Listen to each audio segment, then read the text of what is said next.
The views and opinions expressed by our host and guests are of their own opinion and experience and are not representative of their occupations, houses of worship, or any other intellectual property. Athens Avenue is not liable for its audience's adaptation of said experience over the next hour. What is Athens Ave?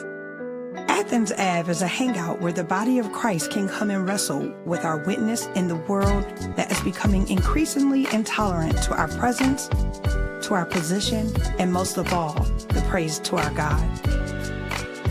What is Athens Ave? It's where we give a biblical worldview on life and ministry and seek to courageously respond to it as it's happening. You never know who you might see on Athens Ave. On Athens Ave, you're going to hear gossip in the pew. You're going to hear a fight in this corner. And on Athens Ave, we'll provide wisdom from the men of Issachar. It's always going down on Athens Ave. Make sure you make it right on Athens Ave.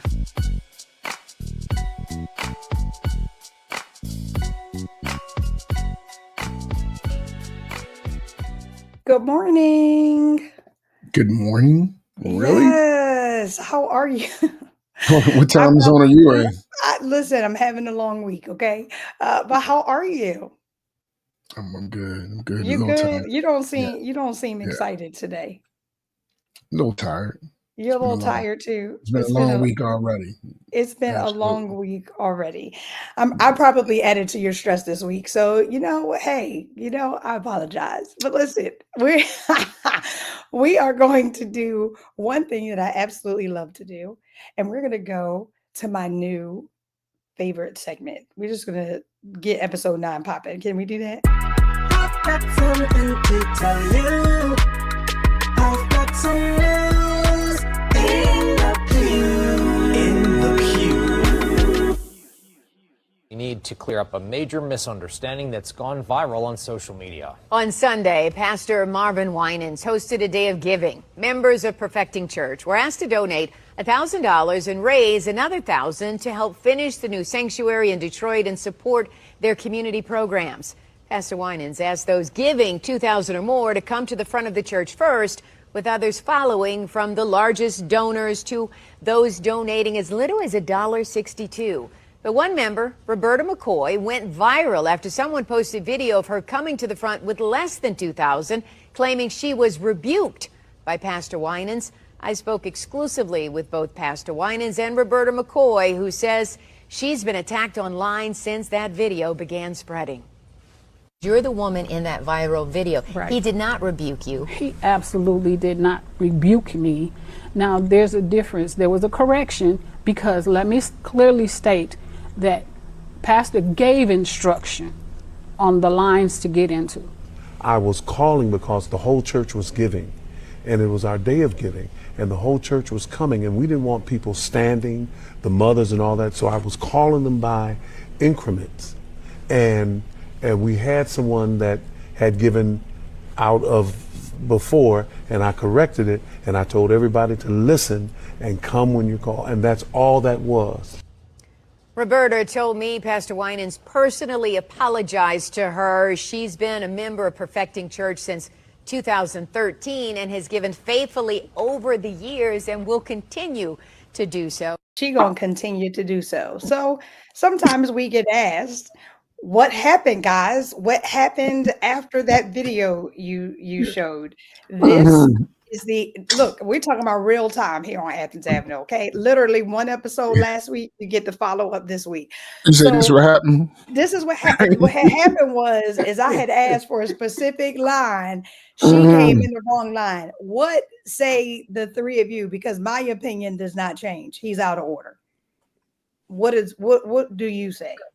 Well, I found it interesting that they said it was a misunderstanding, that the viewers misunderstood what was going on. They understood exactly what was going on, but yet he apologized. What did he apologize for? If everything was, just the way it was, and you got the whole count, what are you apologizing for? Like, what am I missing in that part of the process? What was the need to apologize for if you didn't do anything? right? Facts. Mhm. Facts. I understood him apologizing because I think as the pastor, his response, the way he handled it, to apologize to her, I would have preferred him to have done that publicly, not a private thing. What is he Because apologizing for? And well, would he have apologized had he not went viral? That's my most point. definitely, I don't know the man's heart, but most definitely, I would say I struggle told with them this what thing. line to get into, and she got in the wrong line because she didn't have 1 and 1. This That's was what the he 1 said. and 1 line. You don't have 1 and 1. You were in the Right. wrong line. No, What am I I apologizing? agree. He meant everything I that he think- said. Well, he meant it. I'm not saying he did not mean it. I'm saying I applaud him for apologizing to her, but I felt he should have done that publicly, not this way. I think he should have went before the whole church and acknowledged his apology, not to apologize to her privately. And I'm going to leave it at that because I do hold the same position I had when I first saw it. But I do think that the apology should have been done publicly because she demonstrated a lot of grace. Do we know that it wasn't done? When was this? Was like 2 weeks ago. Do we know that it wasn't done? And it was on the news that he apologized? Wouldn't that be public? But no, it was on the news that he apologized to her privately. I'm saying she was Didn't blasting. you just watch the clip now, PK? No, I just played the clip. I wonder just what we're played talking. the clip. I wonder what we're talking about. Bro, what are you talking about? In the clip, the news people said he apologized. He Right. didn't. The news clip said he apologized. Yeah.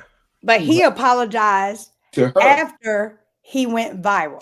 And that's what we don't know, guys. We don't have that missing. We don't have that missing link because if he apologized, my point is, what are you? So I'm still back on what is he apologizing for? What are you apologizing? If you meant everything that you said, right? Now people took it because people don't go to your church, so they look at from the outside like, whoa, that's how you going to disrespect somebody who just gave you $1,200. It's all contextual, right? Right. Him asking for a 1 and 1. That's half our weekly offering. You know what I mean?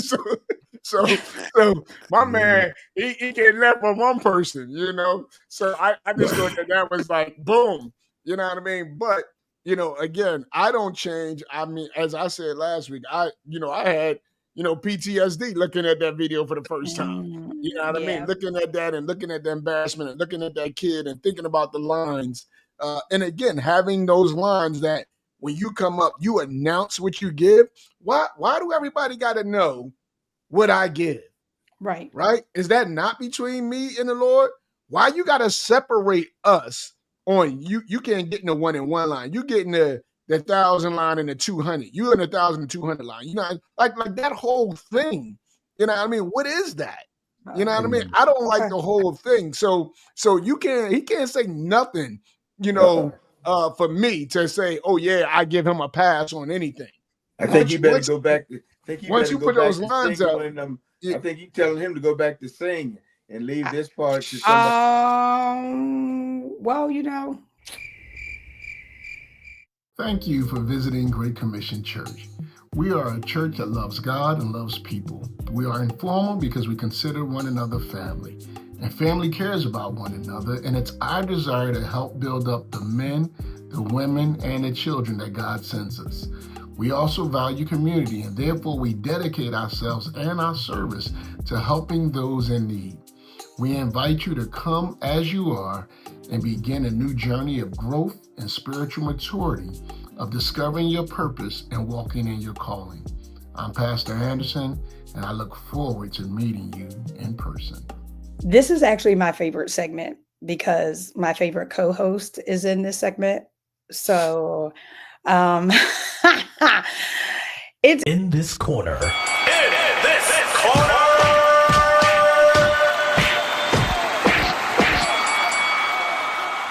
So I'm gonna go ahead and bring up my favorite. Hi, R-Dub. Oh, Oh God. Hello, how are you? Look, tonight, look, tonight is driving. Hey, man. I'm trying to be respectful so there's no noise in the backdrop. She's already muting you. She I'm mutes you automatically. I mean, we're in season 5. You don't recognize that by now? We Man, you can't had a hear bad day you in the today. background. You had a bad day. You had a bad day. No, it's all my fault. Let's just It's not your fault. Let's just put it the axe where it belongs. He had a bad day and he's taking it out on everybody. It's my fault. And I take ownership. I take ownership. I always take ownership though when I'm stressing out. That's why we pray that he be led by the Spirit. Oh. I hear you pray. When did he pray? He prayed silently because it's to the Lord. No, he prayed silently because he was on mute. He was. But the Lord heard me. The Lord heard me. Oh, the Lord heard you. Yes, he did. Okay, so we gotta go. Hey, look at Dr. LA. I'm fired next season, guys. So you may not see me in season 6, but well, you can tell he's trying to bring himself to be a ray of sunshine in his outfit. Oh, it is nice and bright with that gold. Should members be allowed to select who they want to eulogize their family members from the church staff, or if they want someone from a different church to come in? Wow. What a question. What a question. What a question. Oh, Lord Jesus. I'm going to take the traditional position, you know. Well, now, wait. Before you take that position, let me ask you. Yeah. Haven't you been on the other side of this? Yes. All right, now go ahead. Now go ahead. Go ahead. I've been on both sides. I just want to make sure that you processing the whole thing. Go ahead. I am processing the whole thing. Right. They're not talking about having the funeral. Now they're talking about doing the eulogy. Right. Because I'm not talking about just defend your position. All right. Right. Man, don't try to just tell me Kayate. That's what you're trying to say, man. But I'm just saying, listen, I believe this is my position, and I hold this position as the traditionalist, and that is because we're so concerned that the gospel is preached, because it's prime time to preach the gospel. And I believe that the pastor of the church, if there's going to be any preaching from that pulpit, I think because of history and because of the disrespect for the position, I wholeheartedly believe that the family has a right to recommend if they have the funeral somewhere other than the church. If it's going to be at the church, I think that call belongs to the pastor in terms of if there's going to be preaching from that pulpit, because he is the angel of that house. So I don't want to be mean and nasty about it, but I do believe, because there have been sometimes there have been preachers that have been preaching something other than the gospel. Okay. All right. Don't try to cut me off, man. No, but I mean, you're going to go into your illustration. You gave your answer. Now you want to go into your illustrations. Like yo. Okay. I'll leave the illustration out. Thank you. So I disagree. Of course. But you know, my disagreement is not as if the pastor does not have authority or say so or right to communicate on this. But I think when, you know, a family is grieving, when a family wants to have their family member eulogize. Now and again, if you got a pastor and you don't have ministers on your staff, or they might have different, like there's people who come to our church, right? I got 4 other ministers on staff with me. They may have come to our church because one of my ministers is their brother or their cousin or family member, and that's what brought them to our church. Although I'm their pastor, somebody in their family died, and one of my ministers happened to be their family member who knows them better than I could ever know them, and they would like them to do it. I don't feel like, because I'm the pastor, I have to do it. If you have a better relationship with one of these guys, I have no problem with submitting and allowing them to go ahead and preach that eulogy. It doesn't make me feel inferior. It doesn't intimidate me. It doesn't cause me envy or jealousy. I want that family to be ministered to the best they can. And if that means that it's somebody else who's at the church who might know them better, have a better relationship, I would give them permission to go ahead and carry that out. And I appreciate that. And I can understand that to a degree, one of your staff. But the question does also allude someone outside. And Right. so, and I can understand a staff pastor that the pastor knows, because again, his position and his zeal for the gospel, his zeal for the respect and the kingdom work being done. But sometimes, even though maybe a pastor from somewhere, you all may not see eye to eye. You all may have different doctrinal positions strongly, because Absolutely. you have some pastors that have a different doctrinal position than you may have, and then they will come into your church and preach their doctrine into the church where you are, and then it creates a problem. So I still hold to that the pastor, I would say, should have the final authority or proof. Absolutely. I'm not questioning final authority. Right. Now, again, even in this situation, if the person from the outside is unknown and have not been vetted, if I have no clue of who you are, it's not going to happen. And that's clear. So you're not going to come preach strange doctrine from my pulpit. However, again, I've been on the other side of that just recently. I was asked to do a lifetime friend who passed away. They needed to have it at a big church because of the circumstances surrounding it. He wasn't a part of that church. They just was renting that church to do it. But they insisted that somebody who did not know him, communicated and did the eulogy because it was at their church. The family was upset. They wanted me to and I like, hey, I don't fight to preach. In fact, I give preaching opportunities away all the time. So that's not my thing. However, I do know that because I had a lifetime relationship with an individual, I could have personalized and did a better job than what was communicated by the individual who did it. And it's not a matter of me being a better preacher than you. Right. But it was easy to look at the pedigree and look at who I was coming in. But it was somebody who really just felt they wanted to do it in spite of not knowing. And there's situations like that, whereas, again, it was too big. So it's one thing to say, well, just go have it over at his church. Or you talking about it was thousands of people because of the circumstances that was there, which I couldn't actually host. But, I think when there's a credible individual, it's just like I allow somebody to come in and use my baptistry. When it's a credible individual, somebody said, hey, Pastor Wilson is my uncle, and I don't want to go all the way to that gated, place up on the hill. I like to do it over here. Could you let him come in and do that? I'd be like, absolutely. That's my man. My pulpit is his pulpit. I would have surely just gave that up, is all I'm saying. So, but do you get the final authority? Absolutely.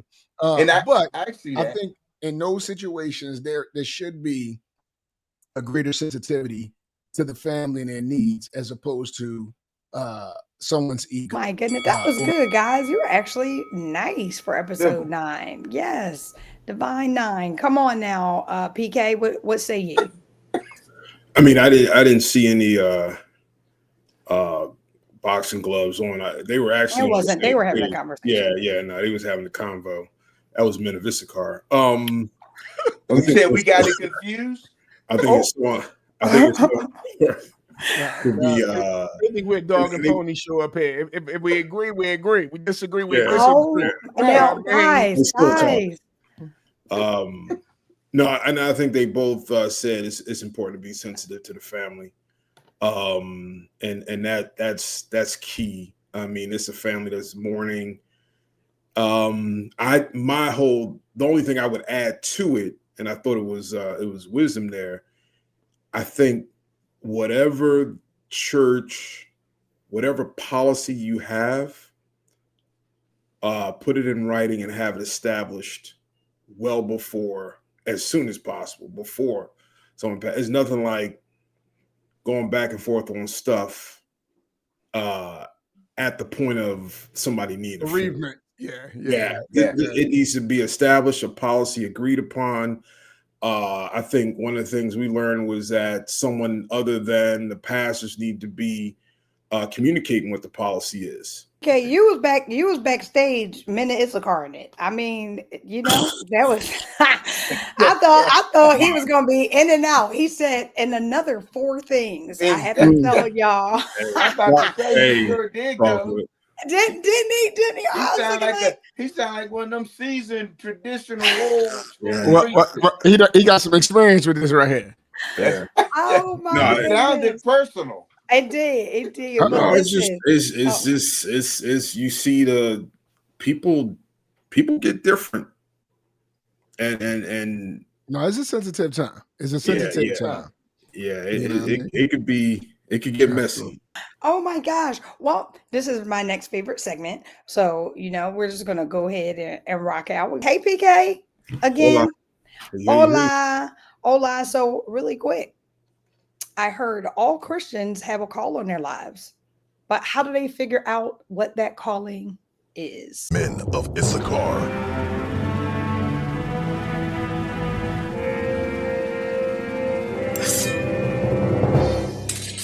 I think in many ways, calling, the whole term has been hijacked by clergy. Okay. And it has created a culture where some are called and some are not, and that's just not Bible. Some are called to different vocations and things like that. But I think when folks realize everybody's called, I think that's a good starting point. The call that we all have on our life is to love God with all, you know, our heart, our soul, our mind, you know, and to love our neighbor as ourselves. Like that's a call that we have. You know, we have a call as his disciple to go and make disciples. That's a call that we all have. So there's a call that we have on our life just by being a Christian, right? Absolutely. Some of us think the call is to go to church, right? But there's a call in our life, is a kingdom call that's beyond the walls of a church. Like every day we are living our life on mission. We are missionaries wherever we are posted, whether or not that's in your home, that's on your block, your community, your job, your school, wherever you are, you're supposed to be a light and you're supposed to be salt that's shining and seasoning everybody around you with the gospel of Jesus Christ. Man, if you can get around somebody who's willing to disciple you and you're willing to submit to their authority, and willing to get to work, take some spiritual gift tests, you'll learn just, man, what is my niche? What is my passion? What don't I like to do? And sometimes we figure that out early on, but we figure out what do we like to do by actually doing stuff in the church, not simply coming, taking notes, listening to sermons, move on next Sunday, repeat, but being in a healthy church, having a relationship with the leaders. I would suggest go to a small church and be discipled by somebody that's actually committed to seeing you grow. When you look at your natural gifts, you look at your spiritual gifts, you know, and you see, how has God wired me? You look at the people group that you may be most passionate about serving. You look at your life experience. You know, I know because of the lack of male figure in my home, the lack of a father figure, I have a heart for fatherless men, right? I know because I grew up in North Philadelphia in a poverty-stricken community. I have a heart for those in the poverty-stricken communities, right? So it's the situations that has shaped and molded you. You add that to just your natural talents and gifts. Then you add your spiritual makeup of what does that mean. So for minds that obviously that prophetic gift of understanding the time, men of Issachar, and what we ought to do about it, being able to read the climate and culture and speak into it. So knowing who you are. Now, does that mean that I have to do it from a pulpit? Nah, that's something else. Me having a heart for the lost and the gospel, the Lord called me there. But, part of my call got me working in nonprofit. It got me working with returning citizens. It got us working in Mansion Hope in the 19121. It has us hoping with poverty-stricken individuals, broken individuals, because that's the way I've been wired and called, right? Is the reason we moved our church from the suburbs into the city, right? Because we have a heart for those people. And our whole church has a call. We have a collective call as a body. We have individual calls as individuals. And sometimes that call is to go into, rare, but sometimes it's to go into full-time ministry or as a pastor, but, or professor or whatever the case. But most of the times our call does not take us out of the marketplace. You realize the missional aspect of calling that most of the time is outside of that hour and a half that you spend on a Sunday morning. That you may be called to, like you said, a block. I mean, you talk about mission fields and what they look like. They're not all foreign. They may be local. They may be contextual, like your office, your block, a team that you've been called to reach, to disciple. And so, yeah, I think when folks grab a hold of this, they'll experience a sense of liberty. When we stop dividing, I think it's a bit of a different topic. We stop dividing people into called, not called, anointed, not anointed, because as you said, Christians, little Christ. What it means is little anointed ones. Every believer is an anointed disciple of Jesus Christ. Like we all have an anointing. First John talks about that. And so, but we've created a whole industry on separating people, and folks just simply sit back and relax. They say, "Oh, I'm not called to that. I'm not anointed. I'll just sit back and let y'all do the work." Looking so much like the world, it's that you can't tell.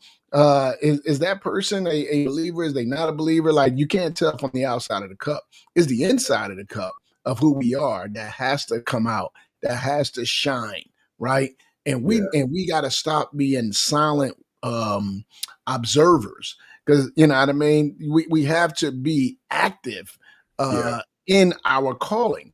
And I think that, again, I love the fact that we recognize that all Christians have a call on their life. I'm not coming to watch a sermon. I'm coming to get equipped because I got to go to work. You know what I mean? I'm coming to get fired up. I'm coming for fellowship. I'm coming to worship. But this is just preparing me for Monday through Saturday. I celebrate with y'all on Sunday. Sunday is not my Christian life.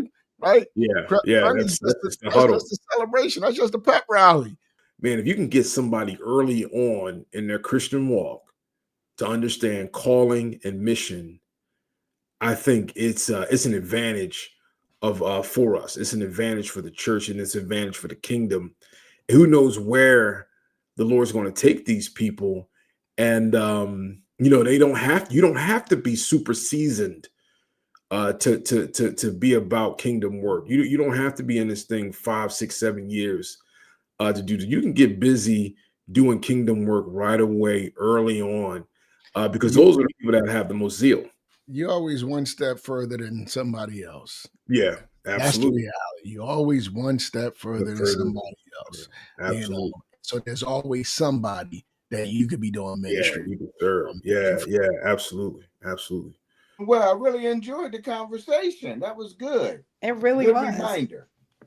It really was. My favorite part before you go was when you guys mentioned the spiritual gifts assessments. Because when I used to go to one of my previous churches, that was one of the first things that they did in new members classes to make sure that you kind of had an idea of where you would play. So I love that you also mentioned that as a tool. Go ahead, Pastor Doug. Well, yeah, and that's one way to help people discover, and then actually having a matrix to help people to discover, and then help them to actually go into a role to do something. My like LA likes my illustration. My aunt used to come up with this phrase. My great aunt, she said, "Get up off your do nothing and do something." That's how you get to see what it is that you can do, and it's so exciting to see people create a ministry, a crocheting ministry. Put the ball backstage, man. I mean, was this the example that you wanted to share with the people tonight? I have done so well. Okay. Because we've had some pre-production issues, guys. Listen, we had some pre-production issues, all the producers' fault. But I said, you know what? This show, I'm not going to kick anyone off. No, but that was the saying that you wanted to tell the people that. Where the Sandman at? Exactly. Where the Sandman at? I am like, Dr. LA, get your people. What is happening? I just want him to get up off his do nothing to do something. That's all. Get off here and do something.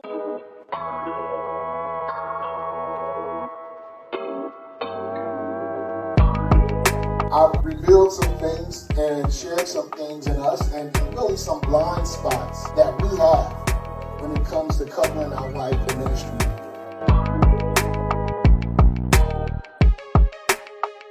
It's easy to say during your first ministry, it's a whole lot harder to actually do and function in that space.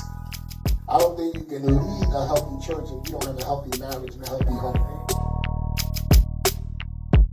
What you have is some heartfelt words and stories and transparency that I hope you can appreciate and benefit from and share with others. It starts with us being transparent, revealing where we are and where we come up short, and working on that together so that we can be a better blessing to the church. Episode 9 is rolling, and you know what segment this is. It is We Got Next. And I'm not going to belabor the point. Let's just go ahead and bring up the stars. What's up, Allie B? Hi. Hey, how are you on this fine Tuesday night? I can't complain, and I won't complain, so we're good. I know I can't, I won't, and I can't. Sorry, you take me back to the old days. Come on, let's bring up your co-host. Hey, D. What's up, y'all? How you doing? We all right. A little tired. Struggling with the surgery, but that's what I was going to say. We were, me and Allie, I was literally going to say, how is that leg treating you? It's a little struggle. A little bit. Got it elevated right now, so. Okay, well, good. We'll keep it up. Keep the pressure low, because I'm gonna go ahead and just ask this question and excuse myself expediently. Uh-oh. Not in and out. Yeah, this is wild. How do we combat the claims of hypocrisy in the church? And you guys can go so many places and ways with this. So, all right, see ya. We got next. We got next. I think like one of the ways that I really combat it is by being the opposite, or at least trying to be the opposite. Like people are how they are and not how they ought to be. So the hypocrisy, like that's just another form of sin. So it's like you kind of have to like just I don't want to say you just lump it in with the rest of the sins, but that's the sin of man. It just comes that way. So but not everybody is a hypocrite. So you know what I mean? You can't take one experience and generalize that across the whole sphere of influence. You know what I mean? Yeah. I mean, so we're talking about like the whole membership of church, like just looking at everyone, the congregation.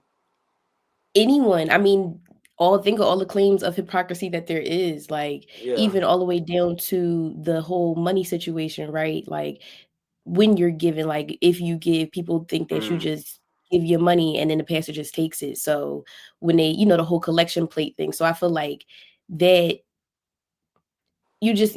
every church is different and you can't fault one bad Christian you can't fault all the other Christians because you've had one bad experience or multiple bad experiences with one Christian or with one church. You know what I mean? Yeah, that makes sense. I mean, I guess it's like having grace like that we have with people, right? Like it's forgiving, it's understanding the whole situation about everything. Sometimes like a lot of people not even self-aware of how they're acting in a certain situation, like, whether that's something big or small. It's like, people can be a hypocrite and not even be super self-aware that, oh wow, like I'm actually moving this type of way, you know. That's deep. That's Um, deep to not even be aware of what you're doing that could seem hypocritical. But I mean, I think like for us, right? Because we're younger and being so new in Christ, for sure. it always kind of seems like I don't want to say seems hypocritical, but like I'm still figuring this walk out too. So, like you said with the grace, like you have to give me some of the grace too. If I was the hypocrite at the time, check me on it and let me Hmm. know. Like I think the best way to combat it is to just combat it head on. Like if you feel like I'm being a hypocrite, check me on it so we can talk about it and then we can take it to someone who might know more than me and decipher where where we're at with it. So I mean, you can't shy away from it. I think that's the Right. other thing too. Like don't shy, oh no, we don't do that, or that's not a thing. No, some people really are hypocrites. But I guess like a struggle is like being young, being trying to figure out, our place is trying to also know what is correct in a sense, right? So Hmm. like something that, we're trying to figure out, oh, how is this actually supposed to play out before we just, label this as, oh nah, that's hypocritical or whatever, right? Like we gotta kind of Right. take our time and you see what I'm trying, I don't, you understand what I'm And trying let the to say? chips fall where they may. I mean, again, too, like you said, letting it play out. We don't know where this walk is going to take us. We don't know, you know what I mean? I don't know the entirety of everything. So I might not even know, like you said, that self-awareness. I might not even know that I'm being hypocritical until I've been called out on. And I think that's the other thing is that people just say it's hypocritical and then they don't say nothing about it or they don't call you out on it. So therefore they're just kind of talking behind you and Mm, then don't allow you to change or grow or move past it. So if you go and call me a hypocrite, then I would expect for you to low key check me so we can talk about it as opposed yeah. to just saying it and then never coming back, never saying anything again. Um I mean, well, it's gonna turn 9 out of 10 people away. Like if you just call somebody a hypocrite, like if I get caught, or most people, you call me a hypocrite or whatever, and then you don't got no explanation or reasoning behind it, it's like, oh, like I'm just being judged with whatever. Like I'll see y'all later. True. But then you use that grace of Christ, like, okay, but you Right. call me a hypocrite. Let's put some facts behind that. Let's talk about the hypocrisy that you think you're seeing, and then we can decipher and determine where either I went wrong or where your misunderstanding may be. Because it could simply just be as simple as a miscommunication. Um, Hmm. But I so guess it so. Take it like, but now I'm thinking about the outsiders, right? The outsiders' claims of how they perceive church to be, and like how I guess how do we defend certain things as we're still trying to figure out how things are supposed to go. And I mean, there's obviously a certain way that things are supposed to go, but like there's Mhm. different ways of church, and everything doesn't have to be super traditional and this and that or whatever. So it's like I don't know, like cause I guess I'm Yeah. that yeah, I'm thinking about that now too, like the outsiders who's coming in and like, oh well, this is about church and this is about church, and I'm like, hey, I'm learning too, bro. Like, Yeah. I mean, at that point, you gotta take it to the word because yeah, for sure. I'm only doing what the word is doing, and the hope is that you're in a place that is following the word the way it's supposed to be followed, right? So then Mhm. we go right into that debate, like, well, y'all do that, and other churches don't do that. And I love like when Pastor Anderson always be like, well, point, show me a book, show me in the book where it say that Facts. needs to be done. So I think again, like that whole initial mindset of what a Christian is supposed to be or what the church is supposed to do, that shades that immediate hypocrisy because we that's not a lot of that stuff that you see is not even in the Bible. A lot of the stuff Mhm. that you see that is supposedly so hypocritical is not even in the Bible. So you gotta trust that where you going is able to kind of teach you through that, and then you have a space where you can then invite that believer. Because I don't have all the answers, and I will tell somebody right away, I don't know, I have no clue, but 100%. I think I know somebody who know more than me, and I trust their, you know what I mean. I trust their teaching, so why don't we go ask Mhm. them? Um, but yeah, it's you can't shy away from it. You just gotta attack it head on, and level set with people. For sure. Level set with the people. I used that word this week at work. That lets me know that God is real. Because I told him, let's Amen. level set. Well, that was a good talk because you guys could have went so many different places. So we will see you guys so we can go and listen to what the fellas have to say. I want to hear what the pastors have to say. Thank you guys for another great segment. Peace. Bye. The We Got Next crew, is talking about hypocrisy. We've been talking about Mhm. this almost, I feel like, all season. Just talking about false prophets. We're talking about the image that people have of the church, Mhm. and they're way wrong. So, what say ye? I and correct me if I'm wrong, and I'm just throwing it out. When I hear hypocrite,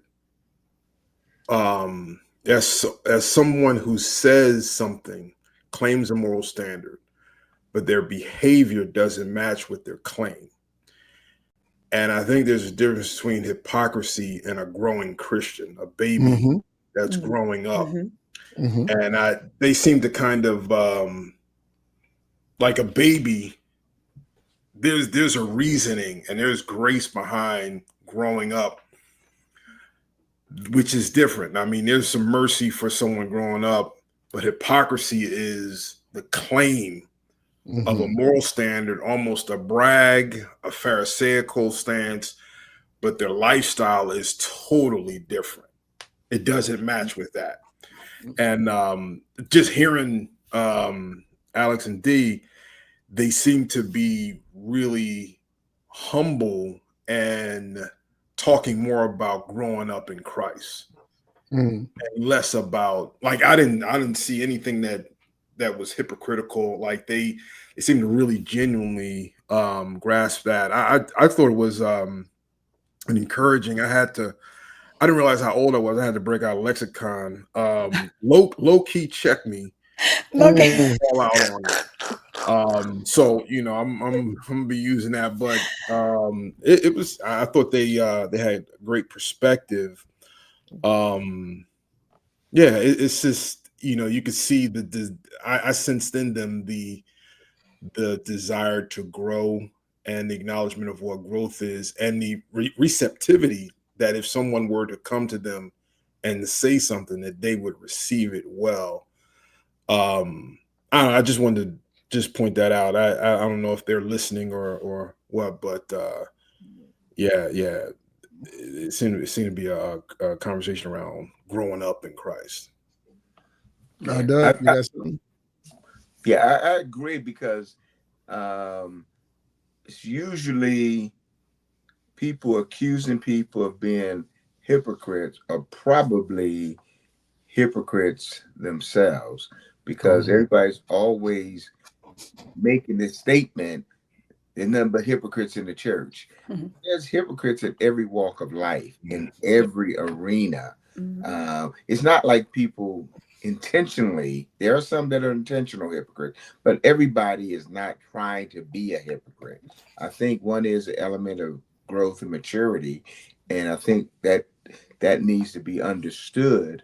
But then I think that what we have to be try to flip it a little bit and say, well, why don't you accept Christ and show us how to do it?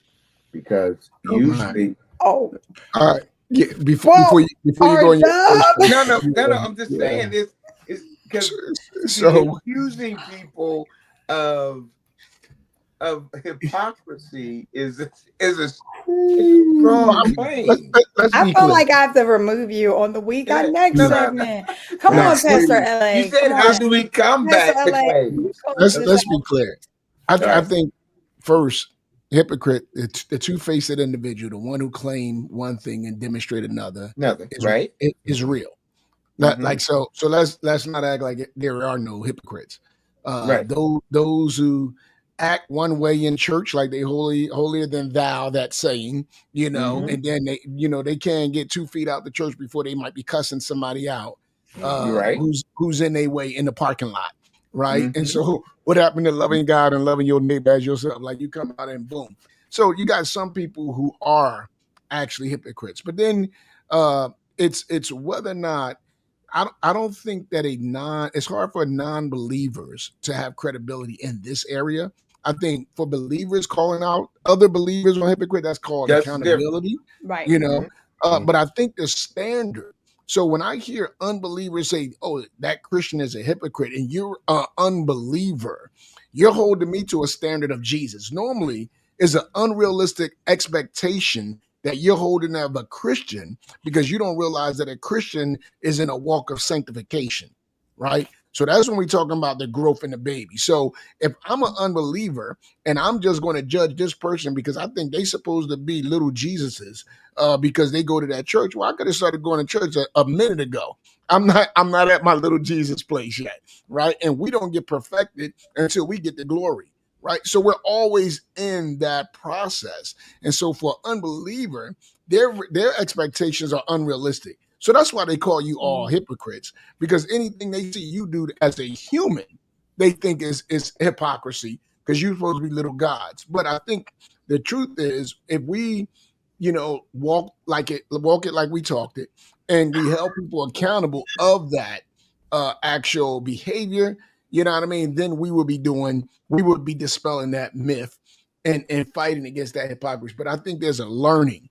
So I think when we hear somebody say, "Oh, and they supposed to be a Christian," that's when we got to step in and be like, "And exactly what does that mean? What does that mean to you? What does that really mean?" I think that's how we combat that, right? When we call it out for what it is, and normally is an unrealistic expectation that's putting on somebody to be something more than where they are in that process. But then it shifts to now you're judging me. That becomes the next component. And For who? But For for the who? believer. Where's the judgment coming from? We talking about the unbeliever are really the ones that don't understand that we're not really Right. hypocrites. We say that, but Right. then there's going to be another lane that's going to open up, because then next thing you know, you say, "Hey, we understand." They don't understand that a person is growing. We understand that. But then where do you draw the line when you say, "Okay, they're growing"? But then if the unbeliever doesn't understand anything about the growing process, so I don't understand the defense piece. Only thing we have to do is say, "Keep watching me." That's all you can say, because there's nothing you can say that's going to convince an unbeliever that you're not a hypocrite. Oh, okay. So you added something else. Okay, guys, we're gonna go ahead and go to Oh, that's just my rude. next That's rude. favorite segment, which is on the spot. I'm done. And we She had to will do be that. right there. All That's right. the elder. You got How are you, Dr. LA? I just asked you I ask you how you're doing all the time. But Every you know segment what? it seems. But I'm good. I appreciate being checked on. I ain't mad at you. I ain't mad at you. It's all good. I feel like I do always ask you how you're doing in between segments because sometimes it gets heated. Sometimes we just got to check. Okay. So actually, at my favorite segment, my favorite. But actually, this is just my favorite podcast right now. You know what I'm saying? You're every Tuesday night, you out here popping, Dr. LA. So I'm gonna go ahead and not belabor the point. We're gonna introduce our next guest. Okay. Shirley A. Wilson is a pastor's wife, Bible Mhm. teacher, former women's ministry director, and conference speaker. As revealed in her first book, Strength from the Psalms, her passion is to assist modern women in victorious daily living in Christ through the consistent application of biblical principles. Married to her soulmate, Ricky, for over 40 years, she is the mother of 2 adult sons, Philip Jordan, and he has a wife, Erica, and the late Michael Jonathan. She and her husband are blessed with a beautiful granddaughter, Nyla Lenora, and a granddaughter on the way. So I would like to introduce to some and present to others our Dove's wife, okay? Mrs. Shirley A. Wilson. Hello. How are you? I am well, thank you. Awesome Great to be here. sauce. Awesome sauce, Yeah. Dr. LA. Yeah. Well, it's good to have you, Miss Shirley. Thank you. on the show. I did this because you've been authoring books for how long now? Oh, let's see. My first book came out in 2011. Okay, Yeah. 2011, and what we at? Mm-hmm. 25, Strength so from the almost 15 Psalms. years. Okay, almost Yes. 15 years Mm-hmm. you've been Yes. writing. Your Mm-hmm. latest book is Walking in Wisdom, right? Yes. Mm-hmm. Okay, Walking in okay, wisdom. and Life that's lessons from the Proverbs. okay. All Yeah. right. So you started with Psalms almost Mm-hmm. 15 years ago, and now we in Yes. Proverbs. Mm-hmm. Is women your target audience when you write? Yes, I would say so because I actually started teaching, the word, as they say, with women's ministry at our church. We were a new church and we just started our women's ministry. And so I would teach various topics Okay, for our women. And so that sort of became the target. okay. But I think And they go for anybody. Anybody could, read it. anybody can learn from the Psalms and the Yes, Proverbs. for Okay, sure. yeah, I think so as well. That's why Right. I asked. I think we all can learn from those Yeah. books there. Um, Mm-hmm. tell me, what made you go from teaching to writing? That I need to get this to a broader audience. Like how did you decide that I want to take this further? Well, I always loved to write. Okay. And when I was a young child, and when I was in middle school, a teacher told me after reading one of my book reports that I was going to be an author and that I was a good writer. And I put that sort of back in my mind, in the file cabinet of my brain. And then as I would teach the women's ministry, I would just write down everything that I taught, outlines, word for word, verbatim, what I was saying for future reference. Okay. And then I just picked it back up and I sort of got the idea. I was really, really ill at one point and I needed a task to bring myself back to, to just write mine and help me be able to work. And so I said, oh, I'm going to write a book and I'm going to take one of my lessons and convert it into a book. And so that's what I did with the Psalms. In our women's ministry, I did Strength from the Psalms and Walking in Wisdom because that's what the books went hand in hand. Okay. And since Psalms is the most popular, well-known book in the Bible, everybody knows the 23rd Psalm and such, I thought that would be maybe resonate more, with an audience. And then I wanted something more practical. So I just moved into the Proverbs. Okay. Mhm. Okay. And so when you're writing, I know as a writer, I'm inspired by what I'm doing, and I feel like somebody can be fed out of the overflow. Mhm. What is the goal? Like when you write, how much of it is for you? How much of it is for your audience? Like what's the goal of your writing? Would you say? Well, I would say that, when you teach the word of God, I always feel like the Lord always takes you through the cycle of what you're writing about. So it becomes a part of you and you learn what you're trying to convey to other people.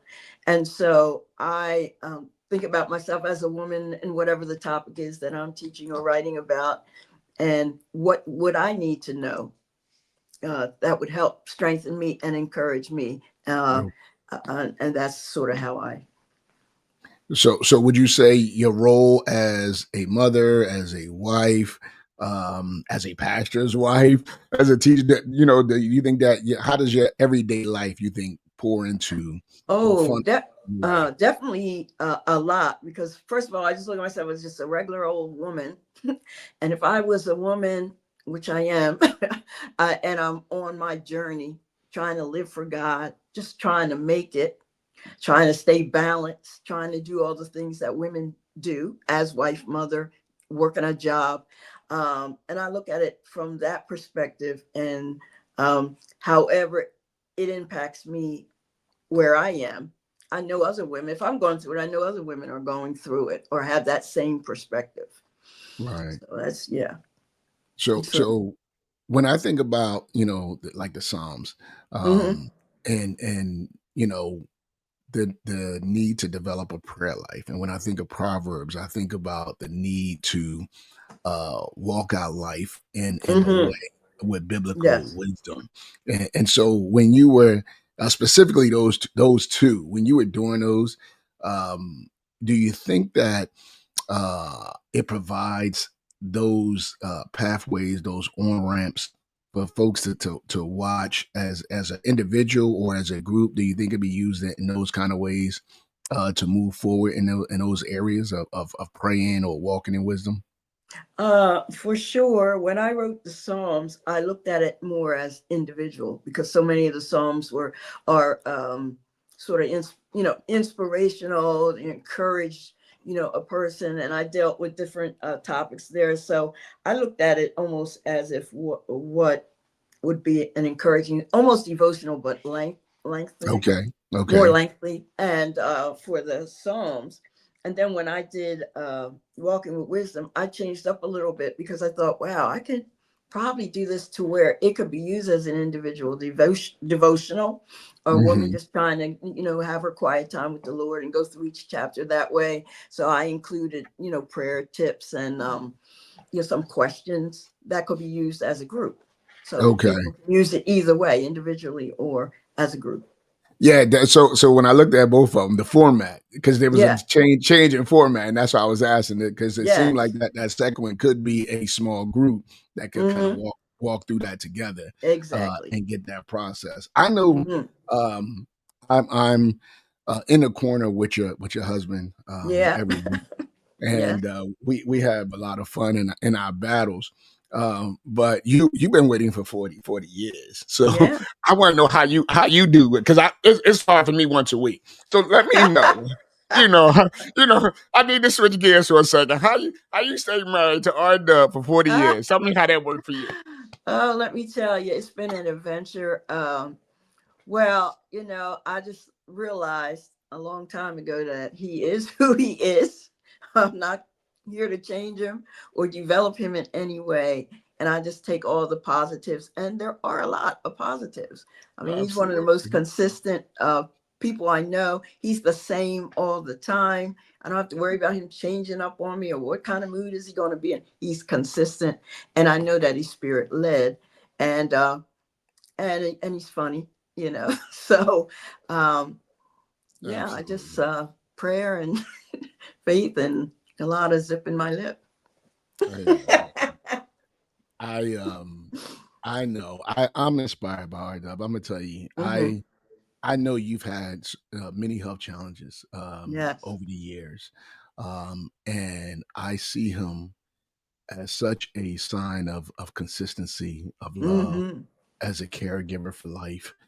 His dedication to you and his love for you shows up in so many ways, and you are such an inspiration to him. He's an inspiration to me, and so I really wanted to bring you on to highlight you and highlight your book, because I think it is very beneficial and fruitful to the body. So I just want to thank you for loving R-Dub, and for using your gifts to edify the body. So that's what I needed to communicate. Oh, thank you so much. I appreciate it. I really do. Absolutely. Sone, go ahead. Oh my goodness. We love R-Dub. Thank you for sharing him with me. You know what I mean? I love you guys so much. So let me ask a question. Are you the cooker, Mrs. Shirley? I am the cooker. Yeah. Now last week he cooked a big slab of meat. And you think he was Julia Child or Martha Stewart or one of them chefs, and you just have to say, oh, it's so good, it's so good. Well, you have to give him his props when he does cook. When he does cook, mostly because a big slab of meat. That's what he cooks. Meat.